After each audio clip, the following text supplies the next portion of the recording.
know your name, I swear I do. It's on the tip of my tongue. Sorry, what did you say? I've known you for how long? Your face is so familiar, but no name comes to mind. Please, can you remind me if you'll be so kind? Staring out into space, asking God to hear my case. Trying to think of all things past. How long will my memory last? Well, hi, everyone, and welcome to Alzheimer Speaks Radio. I'm your host, Lori LeBay, and also the founder of Alzheimer Speaks. I got into this realm of dementia because of my mom's journey of 30 years with it, and it was life-changing. And as a daughter, I just felt the need for us to connect more voices so that we had more resources. And so that's really who Alzheimer Speaks is and why we got started. Bottom line, we're an advocacy company providing multiple platforms to shift our dementia care from crisis to comfort around the world. We're also known as a media outlet due to our various platforms. We have the radio station here. We have a blog, a website. Dementia Chats is another fascinating platform where I facilitate a conversation with people living with dementia and what they want the world to look like. What is dementia friendly? What are families struggling with? And what are the moments of joy? So feel free to check those out at alzheimerspeaks.com. We also believe that joining forces and sharing knowledge is really the only way we're going to shift the stigma of this disease and pull communities together so that everybody can continue to live purpose-filled lives. And at our core, we know that collaboration is the only way we're going to win this battle. And I have to thank each and every one of you. You see, your likes, your clicks, your shares have had a significant impact on Alzheimer Speaks. It's allowed us to get recognized by Oprah as a health hero, from Maria Shriver as an architect of change for humanity, and by Dr. Oz as the #1 influencer online for Alzheimer's. And we didn't do that alone. We did that together. And so I share those accolades with all of you because I really do believe it's a team effort, and I encourage you to continue to click and like and share with your Facebook friends, your Pinterest peeps, your Twitter tribes, your LinkedIn communities. Everybody out there is pretty much attached or knows somebody who's dealing with dementia who needs resources. And our resources aren't just us. There are many other voices, and that's why I feel so honored to be able to do this show. I also want to mention before I introduce our guest today that we're always looking for guests. And everyone, again, voice is welcome. So if you are living with a diagnosis of dementia, maybe you're caring for a family or a loved one, maybe you're a researcher, maybe you've written a song or a poem, maybe you have a business that can improve the lives. Maybe you are just a major advocate for the disease or a congressperson. Reach out to me. I'd love to talk to you and discuss having you on the show and spreading the word of your work as well, because we all need as much information as possible. People also always ask me, where are you going to be? Where can I meet you? And I do go around and do a lot of keynotes and training. And so in March, the 6th through the 9th, I am going to be in Indiana, and we're going to be doing some screenings of the film His Neighbor Phil. And you can go to the website and get more information on that, but we're doing this through the library system, which I think is wonderful. And then March 15th to the 19th, I am going to be, where the heck am I going to be? I'm going to be down in Melbourne, Florida for a caregiver conference that will be just wonderful. And I'll also be doing some training down there. And then the end of March, March 26th through the 28th, I'm going to be out in Washington. Again, you can get more details. Just go to alzheimerspeaks.com if you're interested in setting up a time to meet. I always love to meet my audience and learn more. I also want to do a couple of shout-outs to some companies that I just adore. So the Women's Alzheimer's Movement is a movement by Maria Shriver. They're known as WHAM out there. So if you see WHAM, they also put together an event called Move for Minds, which is going to be happening this June. And you'll be hearing more information about that later, probably in March. They're going to roll out their dates when all of that is to take place. But they're really looking into the research and kind of gender differences in terms of Alzheimer's disease, and doing a great job raising funds and making sure that those dollars get where they need to go. You can check them out, again, at the Women's Alzheimer's Movement.org. Also, a lot of people dealing with dementia are worried about wandering. Is their loved one or their client going to wander? And no one knows the answer to that. I was lucky my mom had it for 30 years, but she never, ever wandered off. But they say statistically about 60% of the people will. And so the Call Alert Center really protects those with dementia and people who are vulnerable. You can even cover your children, your college students, or if you're traveling even abroad, or your pets, and just be set up in case there would be that emergency situation. And the Call Alert Center then can help you find them through their push and that they do through mobile phone systems, and then they set you up for social media and work with the police as well. And the other company that I want to mention is the Alzheimer's Research and Prevention Foundation. I adore their work.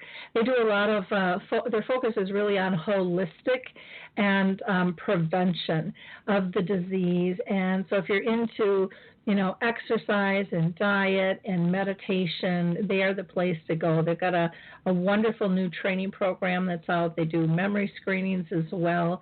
And they really try to integrate medicine and research and holistic modes together.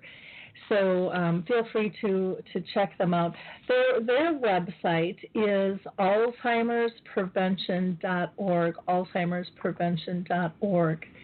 And so with no further ado, we are going to talk today with somebody who I usually give a shout out to, the American Senior Magazine. And I'm really excited to have this conversation with CEO John Polatz.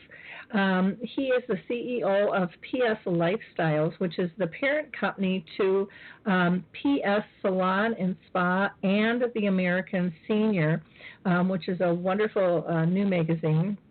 He has run the organization since its inception in 2008, and PS was founded on a simple goal of just transforming senior communities in their beauty shops into professional salons and spas. And now his organization has over 800 locations in 36 states and has performed over 4 million services. I just think that is absolutely phenomenal.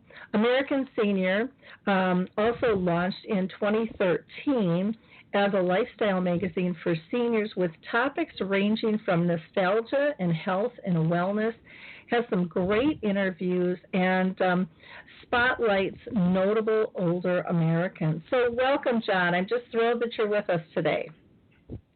Lori, thank you very much. Appreciate you having me on the show. Well, we have talked on and off, and I have used some of your products, and I have seen some of your beauty salons around the country, and I have been nothing less than impressed. So I'm excited to be able to share with our audience your work and what you're doing. But before I kind of get into my line of questions, I always like to ask everybody who I have on, and that one question that I like to ask is, have you been personally touched with family or friends with dementia? Yes. I've had a few different family members over the years afflicted with the disease, and that's one of the driving forces in our business. Is most of us here at PS and around the country have someone who's either been in our family or near our families who's been afflicted with a disease, and therefore, it fuels the mission that we have to make life better for all seniors, whether they are suffering from dementia or not, frankly. Okay. Now, today we're going to kind of focus on the American Senior Magazine. And how did you get started, with that concept, going basically from, beauty shops to a magazine? Well, it was interesting. As you mentioned before, we did start out as initially just a salon and spa operator, and that was in August of 2008. And by year 5, in 2013, we had already expanded across about 15 states in the country. And one day, we were requested from a community for some more materials in addition to the materials that we had normally printed for our marketing purposes. And in the course of one conversation we had internally, we realized that we had access to lots of material, lots of professionals ranging from social workers to gerontologists. And in an afternoon, we basically decided, well, we might as well pull all this together and create something more interesting, entertainment-oriented, leisure-oriented for seniors. And, of course, in the salon space and in a salon model, reading material is very important. And within a month, we had found, through a personal network, a woman who became the editor-in-chief of PS Magazine at the time. That's Christina Burns, and she's still the editor for American Senior Magazine. And so began our journey into the idea of magazine publishing and printing.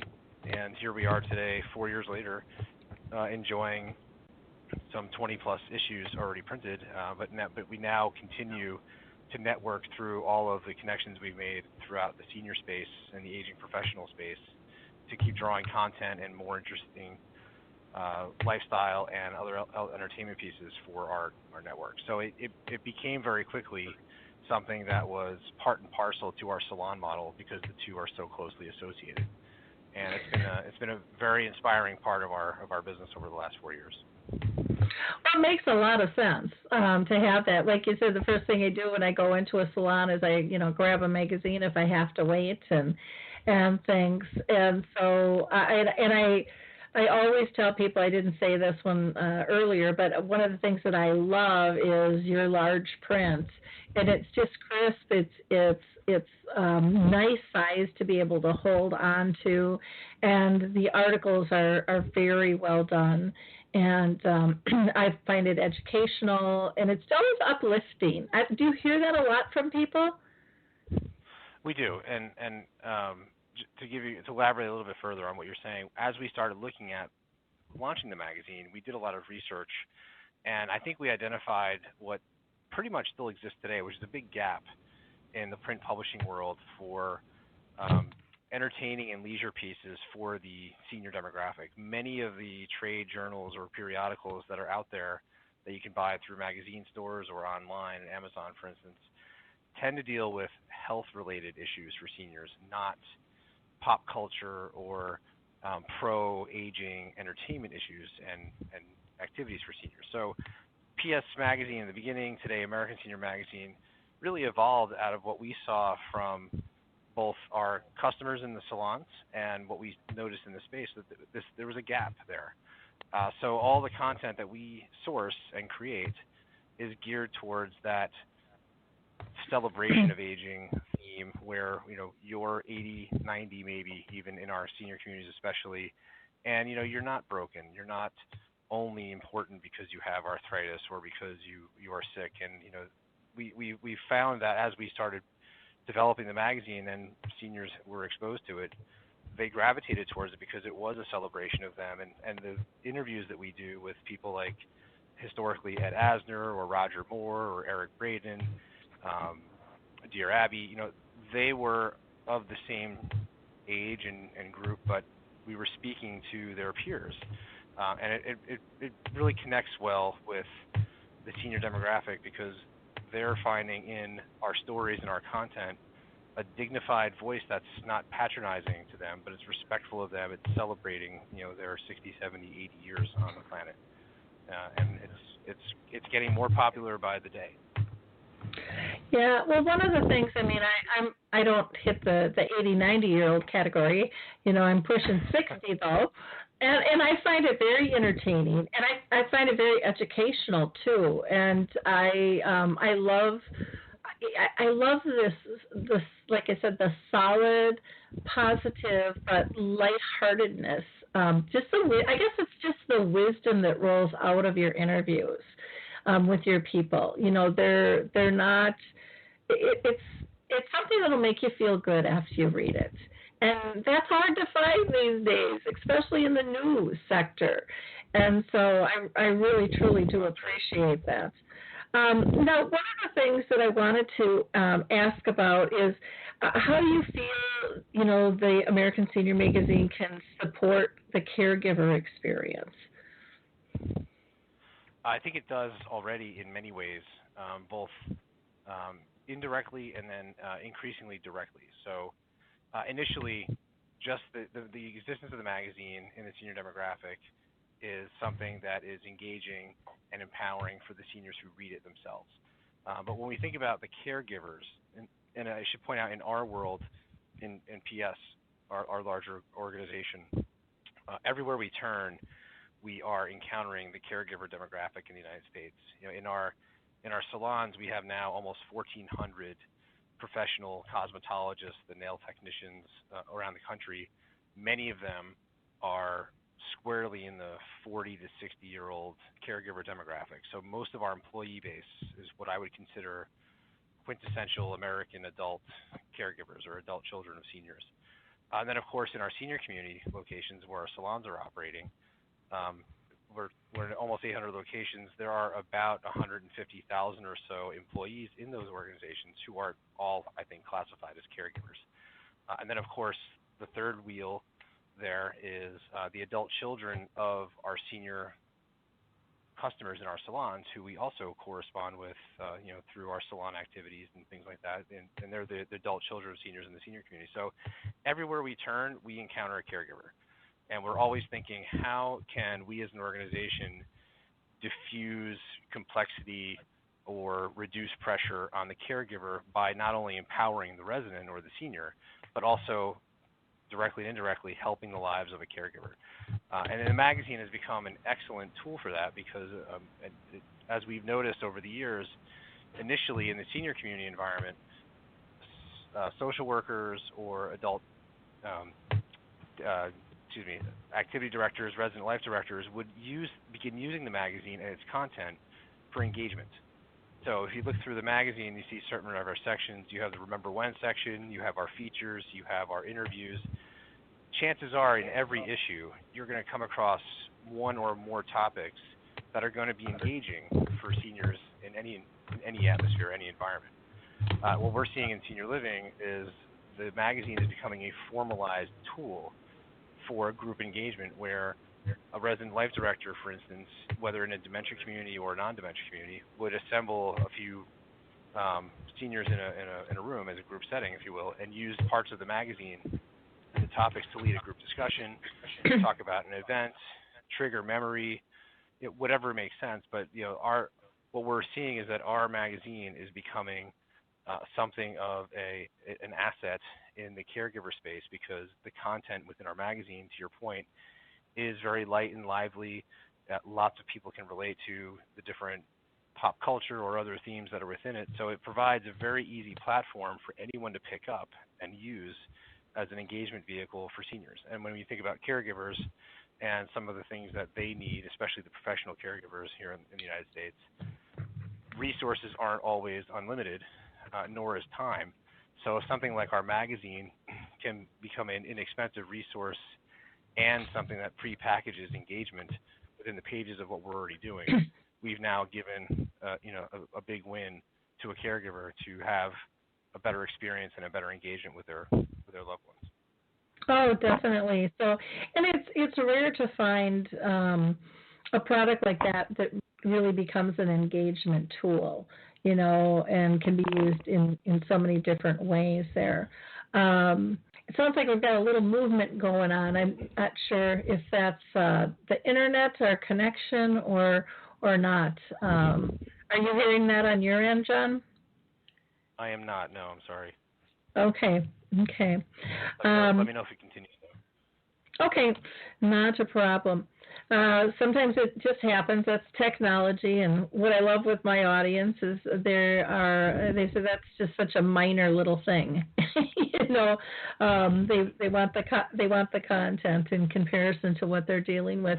Why don't you tell people just briefly how the magazine is distributed? Because I know sometimes people can't listen to the whole show, but I want to make sure that they get that information on how can they either subscribe, and how is it distributed?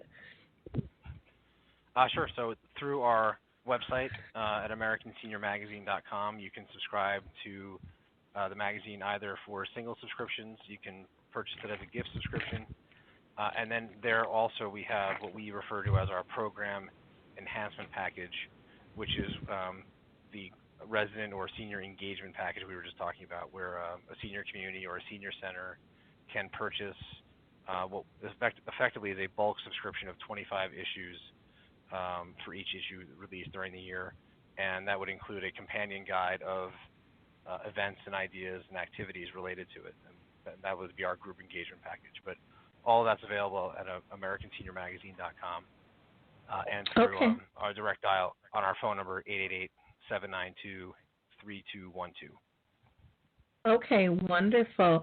Why don't you tell us, because you guys have done some work with the Women's Alzheimer's Movement with Maria Shriver. Why don't you tell our audience about that? Because I know that you really do support the dementia arena. So. Sure. So last year we had the good fortune of being introduced to Maria and her team and learned about the Move for Minds movement. And American Senior and one of our other brands here at PS were sponsors of the Move for Minds event. And we, of course, donated some money, but also some of our time. And we sent about 50 or 60 or so people to each of the 6 events at the Equinox facilities across the country. It's a wonderful organization. Again, bringing that back to our world here in PS, as a national salon and spa operator in senior communities, roughly 85-90% of our customers are women. So the women's Alzheimer's movement and the narrative and the message from them about how effectively 2/3 or more of all Alzheimer's afflicted seniors are women speaks to us and to our demographic in a very particular way, because we see and live in the same adult female space in the senior space with our salon. So we felt a lot of cultural alignment with their mission. And, of course, any time that we can be a part of an organization that's promoting awareness for not only dementia issues, but also preventative measures like connecting exercise and moving your body for brain health. Those are some of the topics you'll find in American Senior Magazine. So the cultural and mission overlap between the two organizations made sense, and we were very happy to be a part of the organization. Are you going to be involved again this year, do you think, or? I believe so. Yeah, we haven't engaged in the process yet, but I do like the new platform that they're looking at by expanding it from just one day to 6 days, the entire month of June, if I understand correctly. So we're very much excited about having a conversation with their team and seeing where American Senior can participate again. Yeah, I'm interested to hear the rollout on that as well. I think that's a great idea to have a broader base. And you, I believe you were a panelist in one of the locations last year, correct? Yeah, I was out in California in Irvine, and so that was a lot of fun. And it was just an amazing panel of people. So I got to meet just great people, not only on the panel, but those that came out to the event as well. And so, yeah, it was quite the honor and a lot of fun, really a lot of fun. And then got to meet Maria, who is so down to earth and just the nicest gal in the world. She's so committed. I love her heart. And I have to give a plug while we're talking about her. If people I haven't signed up for her. She has a newsletter she puts out on Sundays called the Sunday Paper. That's really just uplifting and inspiring, and talks about change and getting involved in all different aspects of life. And it's a neat little thing that you can subscribe to as well there. But yeah, I am so glad you guys got involved with her. But I also know that you have been a really strong supporter of the Alzheimer's Association over the years. So if you wouldn't mind sharing how you're involved with them as well. Oh, sure. So I've spent a few different days at their headquarters in Chicago getting to learn more about the organization, and over the last decade or so have really come to respect the work that they do and appreciate the challenges that they not only face themselves as an organization, but then as well with their demographic and trying to reach as many people as possible. So wherever possible, PS has always considered the size and scale of our network as open to partners like the Alzheimer's Association, and anytime that we can take a message from, say, the Alzheimer's Association and broadcast it through our network, we try to do that. So the way we've activated that over the last couple of years has been during the Longest Day event, which the Alzheimer's Association has been promoting now for the last couple of years. Our PS Salon and Spa brand has been a sponsor, and we've had awareness events in our salons on the Longest Day, which is always the first day of summer every year, the longest day of the year. So we've done everything from purple colors, purple nail polish celebrations, raising money, raising funds, raising awareness. And it also gives us a chance to partner with local community Alzheimer's Association chapters or the senior communities themselves and create as much of a stir and much of it as awareness as we can through the Longest Day event. We also sponsor walk teams around the country. We did one here in Cleveland not that long ago at our corporate office. So the Alzheimer's Association has a huge lift. But what struck me the most during one of my visits to their headquarters was when I visited their call center and learned what I thought was a disturbingly low statistic, that even though the Alzheimer's Association's call center, which is usually populated with master social workers answering the phone, offering free advice for seniors or for family members around the country, they were receiving less than 400,000 calls a year. And when you think about the number of Americans with Alzheimer's and then how many more family members are associated with those people, we're in the 10 to 15 million range.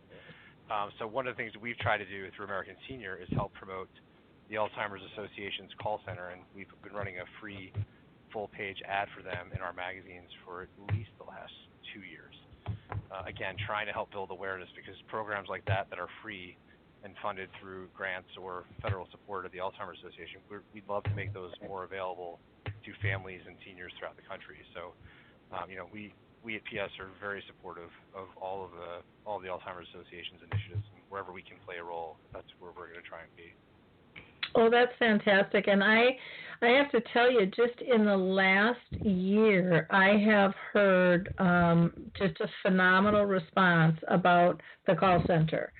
Prior to that, I wasn't hearing the positive feedback. That doesn't mean it didn't exist. I just wasn't hearing it, but I am hearing a lot about it. So I don't know if it's reaching more people or if they are answering the phones different or if it's a combination of the above.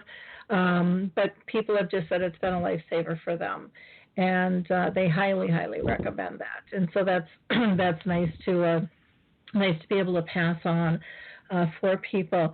Now, with dementia, it's just such a hot topic out there, and a lot of times we focus on the care partner, the caregiver, the care companion, whatever you choose to call them. But the person with dementia a lot of times is it can still be very young out there and still like to read themselves. And so when doing, designing your magazine and stuff, do you pick, I'm sure you have a catalog of topics and stuff that you're going to cover, but what I guess subjects or topics do you feel would meet the needs or desires of somebody with dementia as well as their care partner?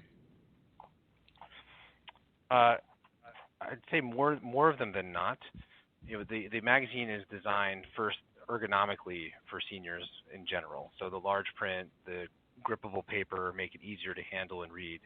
And most of the content, I think, is, I would say, care level independent, where the stories, the content, the articles are for seniors.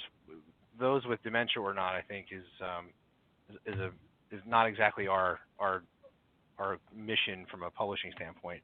But there are definite areas in the magazine that we have included and have embellished with pictures and whatnot to create triggers for memory or create triggers for awareness and conversation. So the Remember When section, for instance, is probably one of the most popular sections of the magazine, where we have a couple pages celebrating different events or ideas or topics from different decades throughout the last 60, 70 years. Again, trying to connect our readers to points of interest in their past.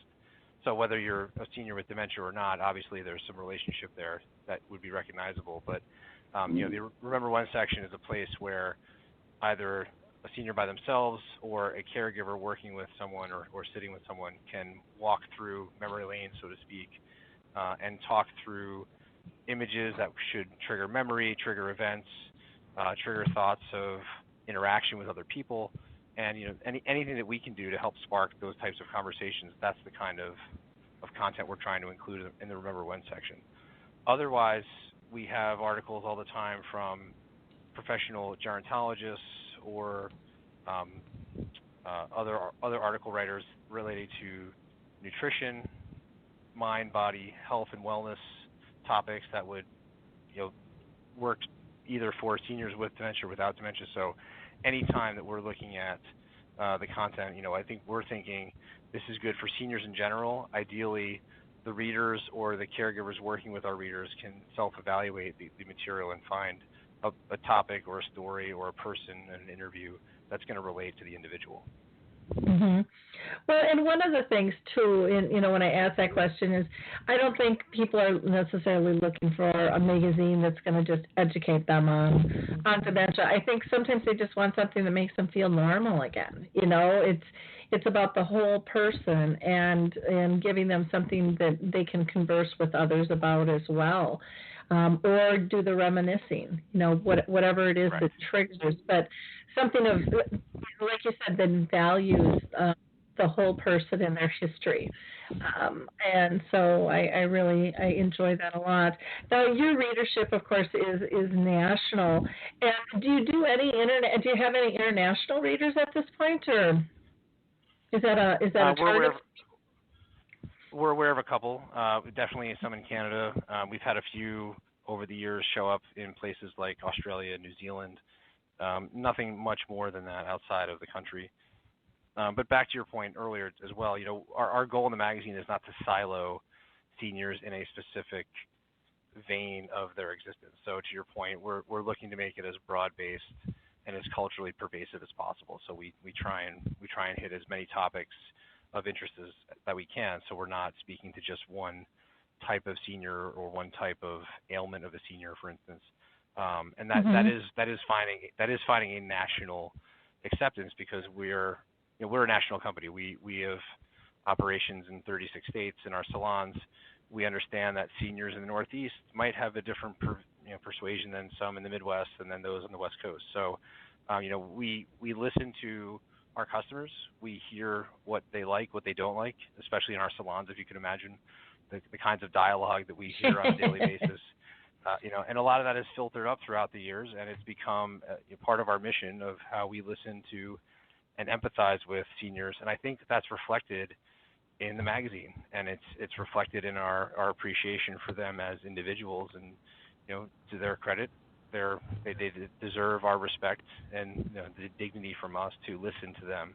And if the magazine can be anything for us, our goal is for it to be a reflection of the value of seniors and the celebration that we have with them for their age, their experience, their lifestyle. And if we can help educate and entertain them during our time with them, I feel like we feel like we've done something worthy of ourselves for them. Mm-hmm.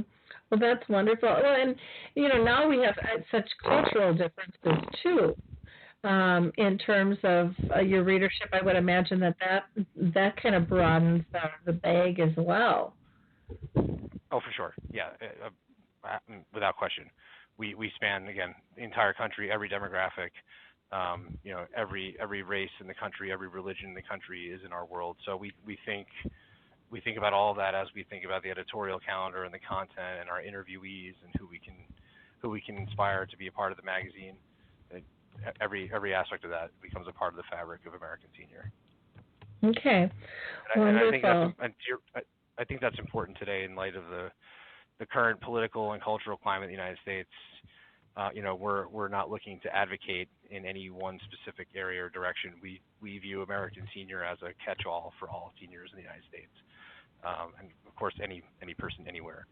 So anything that we can do to bring people together across different boundaries of race or culture or religion, we're not going to change the world at American Senior, but we're also not going to add to the turbulence of the culture in the way that we present the magazine and the content in there. We want to bring people together across lines.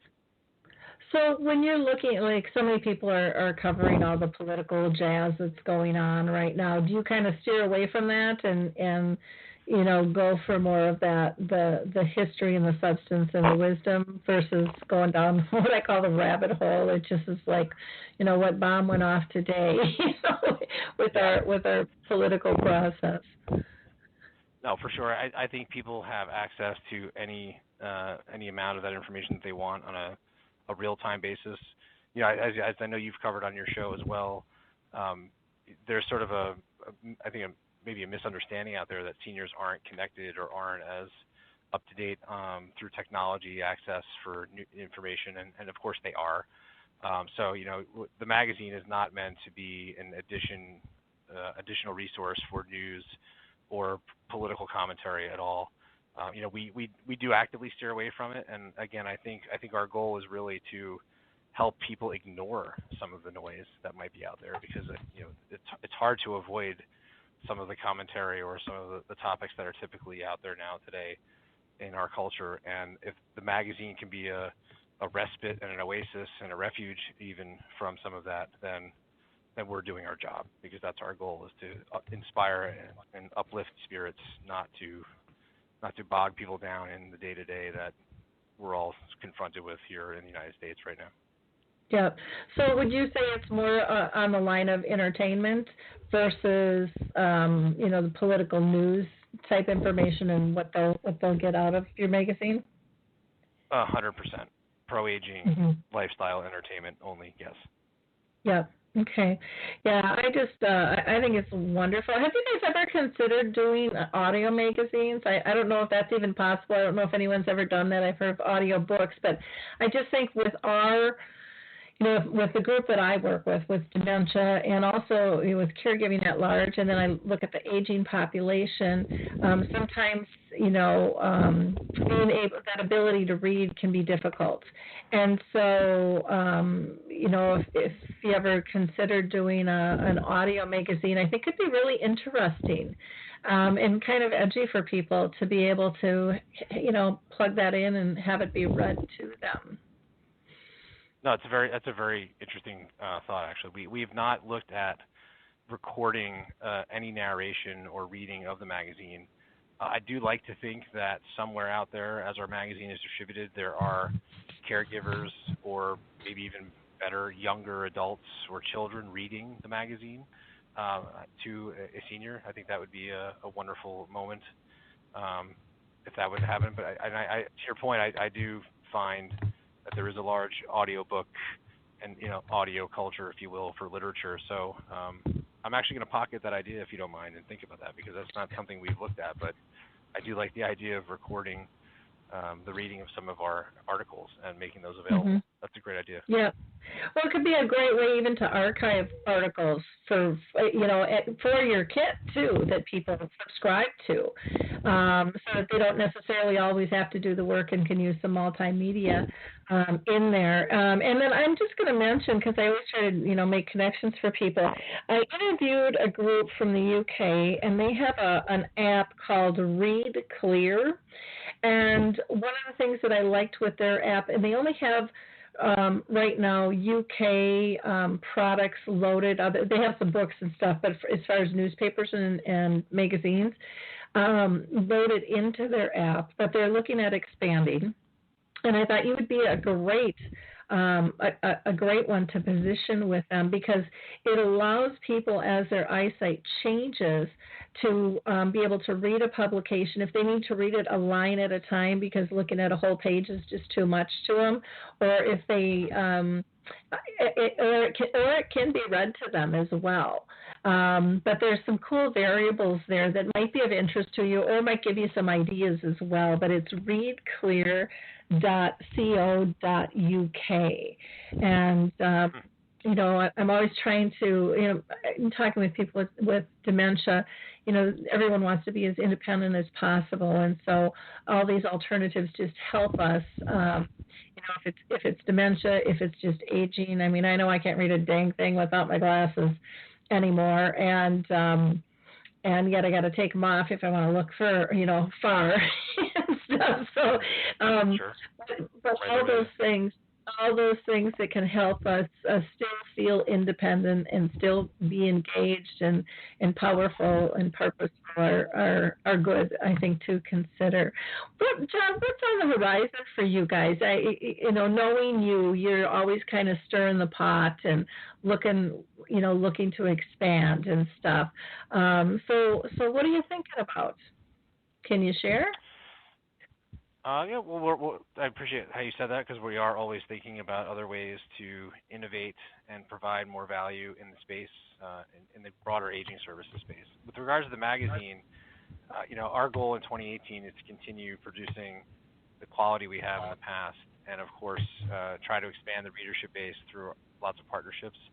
I would say this year, 2018, will be the year where we will see the magazine land in more larger partnership relationships outside of the senior living space, ideally with some hospital systems and other large systems around the country, I think are gaining interest in the magazine. So, our goal is to make it as widely available for seniors as possible and increase the partnerships that can come along with that increased circulation. So, this last quarter and fourth quarter of 2017, American Senior Magazine sponsored a radio program throughout the Northeast, which was very successful and a lot of fun to do. It was with 6 FM radio stations from Philadelphia up into Maine, and the program was called Salute to Seniors, and the program requested the listening audience to submit seniors in their communities for on-air recognition, celebrating the events of their lives and the contributions that they've made to their local communities. And American Senior Magazine was the very proud sponsor of that program. In over 12 weeks, each radio station recognized 12 seniors, and they broadcast their stories on air. Their profiles were made available online, and their local communities came together to celebrate these people and their achievements. And at the end of the 12 weeks, we had a luncheon celebration where they all came and we met everyone and had a nice meal and spoke about their stories and learned about who they were, and their families could come and celebrate them. So, putting the magazine out there, not only on the radio waves, but then bringing people together through these events was a lot of fun. And I think that could be something we would replicate again in 2018, potentially in a different part of the country. Last year we did it in the Northeast. We might look at another part of the country this year and continue expanding on that model of celebrating aging through multiple mediums with average American citizens outside of the senior living environment, which is typically where we play. So I think we love waking up in the morning and looking out to the horizon and wondering what we can do next. And with our salons, with our magazine, we have lots of ways to interact and connect with people. And at the end of the day, we're in the business to make people feel better, make them think better about themselves. And if we can do that in a salon or through print, then like I said, we're living out our mission and having a good time. Oh, very cool, very cool. Well, that's I love how you have your community involvement. You're not just this entity. I mean, everybody wants to make money, but you really have your hand with your heart, and I think we don't have enough of that in this world. And so I appreciate how you've structured your company and your ethics and your philosophy behind what you do. So kudos to that. Anything else that you want to share about American Senior? Anything else that you'd like to share? Not really sure. I think we've covered most of the activities that we're looking at doing this year. I think we're excited about all of our businesses growing and expanding. Because to your point earlier, and I appreciate the way you said that, we here find that if you do the right thing, if you lead with the right values, our business grows organically from there. And the sort of financial part of being in business takes care of itself if you treat people the right way.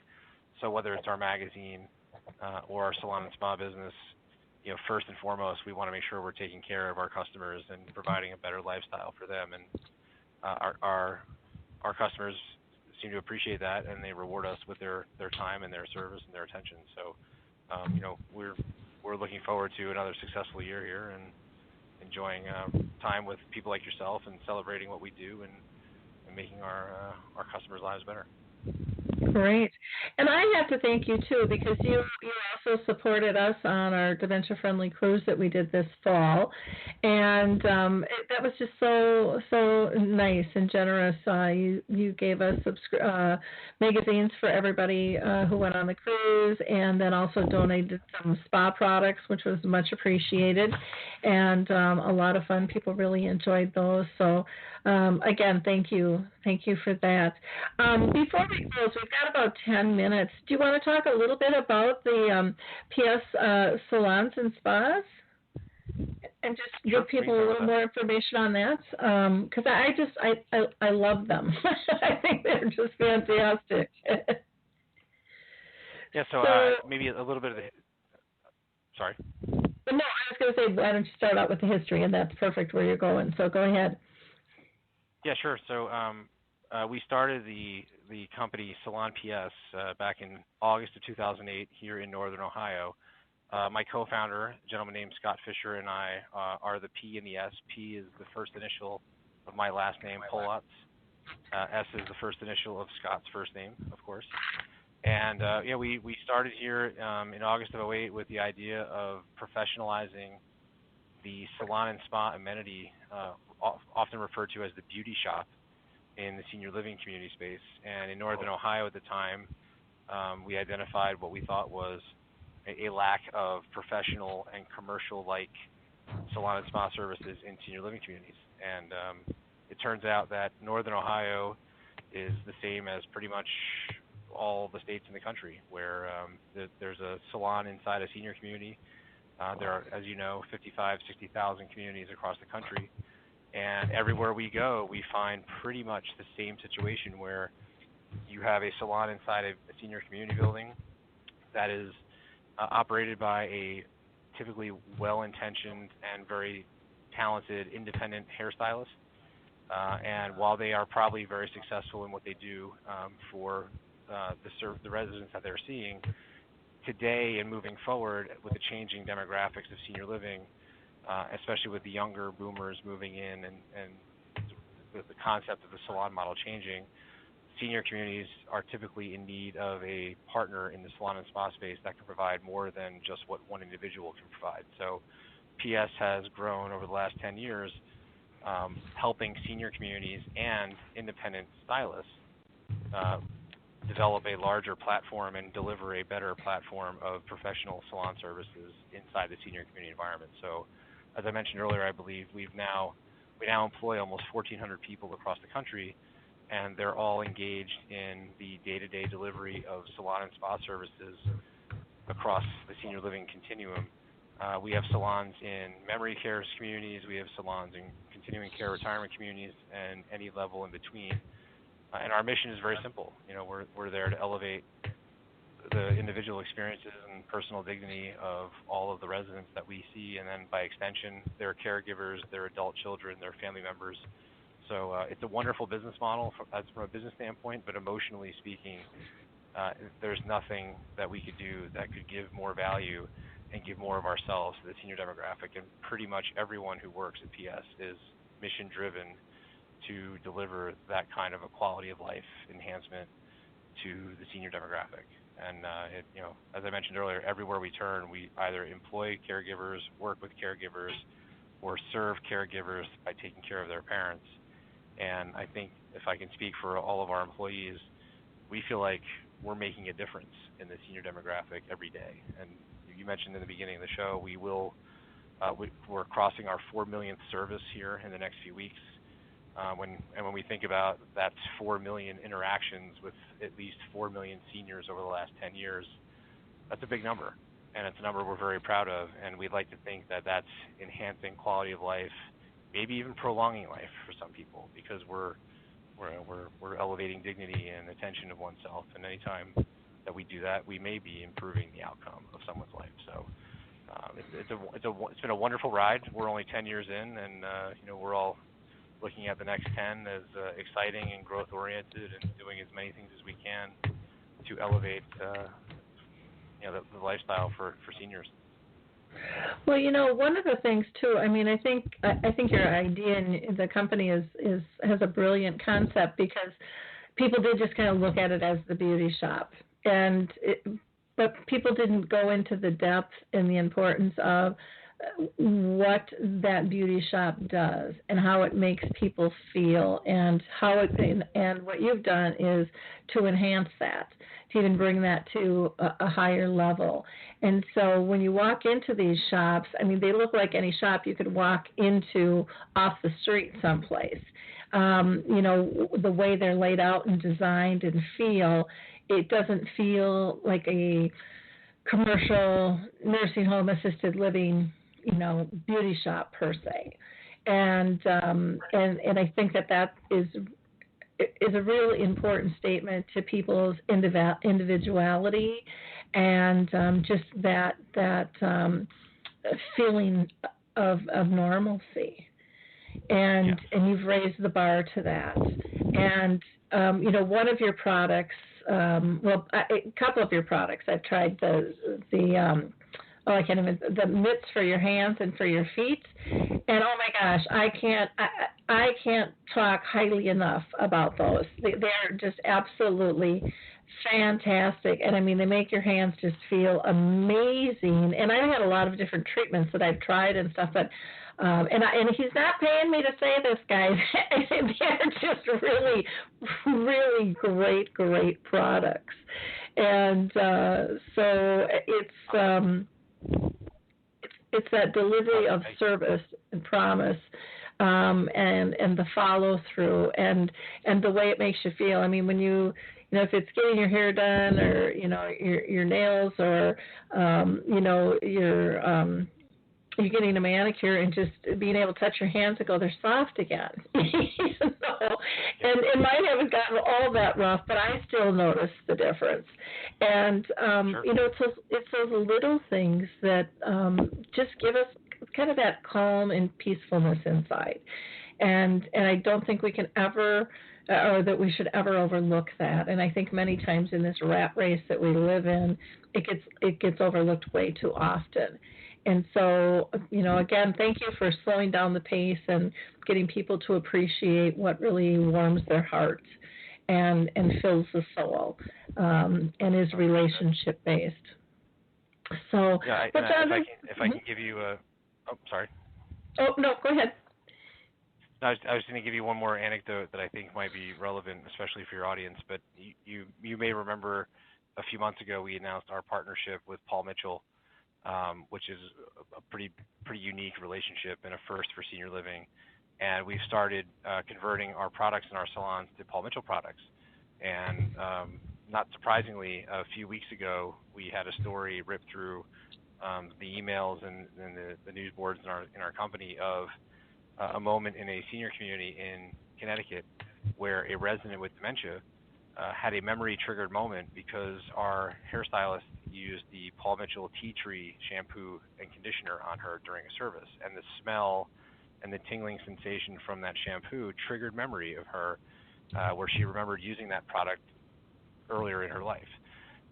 So, we sort of had our first crossover, to your point, where, our salons are geared towards the individual, and they are, we're proud to have our salons reflect commercial salon quality, whether it's in the aesthetics or the products.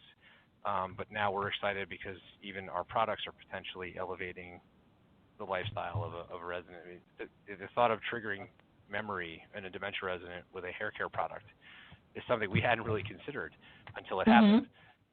And now that it's out there, and the Paul Mitchell brand is a 35-year storied brand, and many women have used the products over the course of their lives.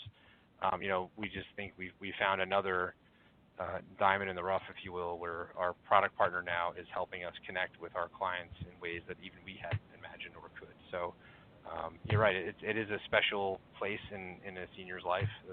The hair salon is a place for culture and interaction and conversation, and in our world too, a place potentially to trigger memory and elevate the lifestyle of someone with dementia. So we're very proud of them. I thank you for letting me share that with your audience today. Oh, that's neat. That's very cool. And I was a Paul Mitchell girl in my day too. So yes, I remember the tea oil and the tingling and stuff.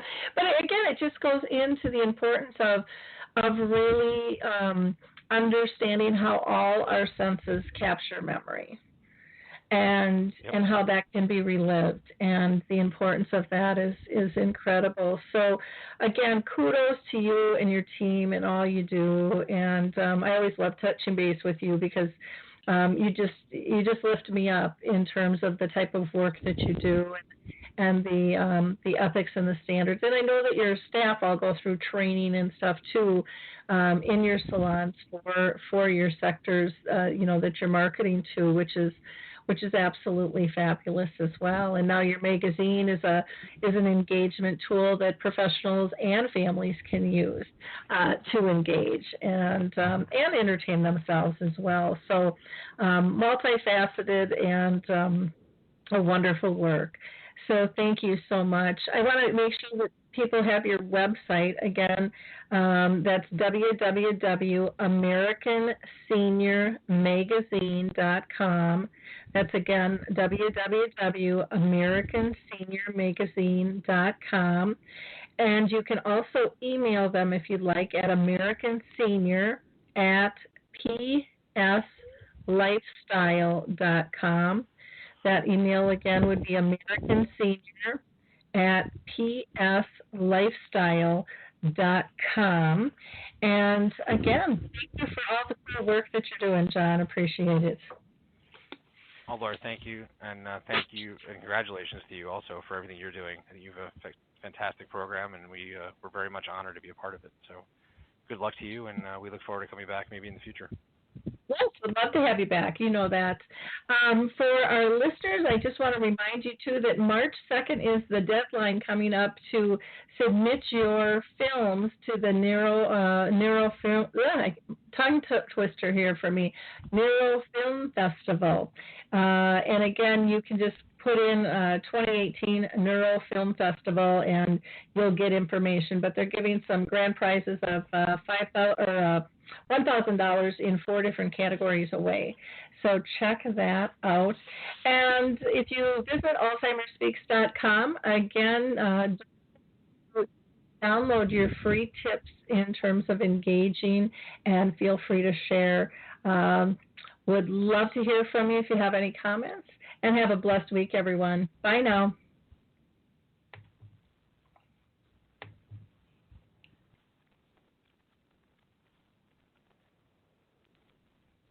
Well, hi, I'm Lori LeBay, and I wanted to tell you about Alzheimer Speaks, which is another great podcast. You see, my own mother lived with dementia for 30 years, and I felt lost. Did you know every 3 seconds someone in the world is being diagnosed with dementia? Odds are it's going to hit your families too. We want to help you connect to services, products, tools, research, and stories so you can be prepared. Please subscribe to Alzheimer Speaks on your favorite podcast platform.